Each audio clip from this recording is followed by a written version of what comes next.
নমস্কার বন্ধুরা, আমাদের রান্নাবাটিতে আজকের রেসিপি বাটা মশলা ছাড়া কিভাবে নিমেষেই চিকেন রান্না করবে। তো চলো দেখে নেওয়া যাক। প্রথমে রসুন, পেঁয়াজ, টমেটো, আদা ও কাঁচা লঙ্কা সব একসাথে কেটে নিয়েছি।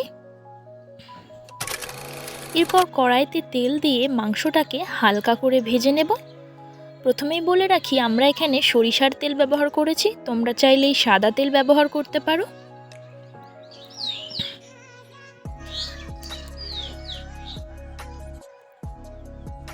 আমি এখানে মাংসটাকে ধাপে ধাপে ভেজে নিয়েছি এবং পরবর্তীতে কড়াইতে যে অবশিষ্ট তেলটি থাকবে ওটা ফেলে দেব। তারপর নতুন করে সর্ষের তেল দিয়ে নিলাম।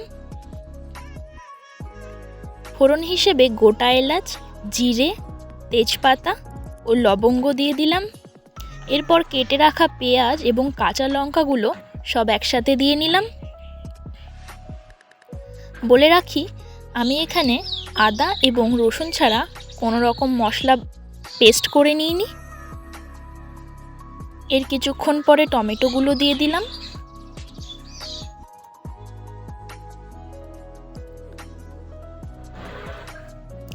এরপর হলুদ গুঁড়ো, লবণ দিয়ে ভালো করে নেড়েচেড়ে নিলাম।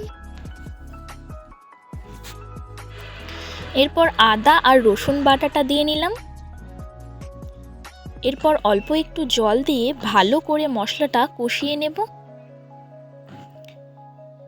জিরে গুঁড়া, ধনিয়া গুঁড়া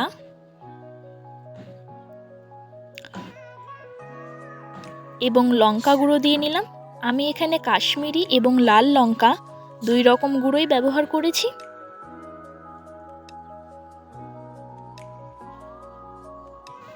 এরপর ভেজে রাখা মাংসগুলোকে দিয়ে নিলাম।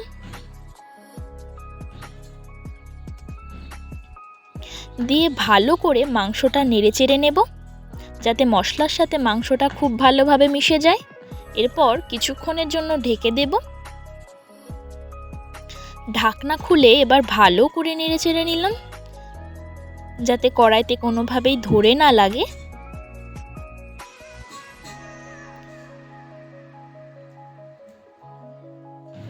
গ্যাসটা অল্প করে দিয়ে ভালো করে মাংসটাকে কষিয়ে নিতে হবে।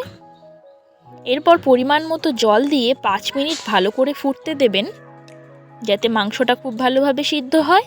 অবশেষে গরম মশলা গুঁড়া এবং চিকেন মশলা দিয়ে ভালো করে নেড়ে নিলেই তৈরি আমাদের গরমা গরম চিকেন। দেখতে যতটা সুন্দর হয়েছিল তার থেকেও বেশি সুস্বাদু হয়েছিল খেতে। তোমরা অবশ্যই ট্রাই করবে এবং কমেন্ট করে আমাকে অবশ্যই জানিও বন্ধুরা।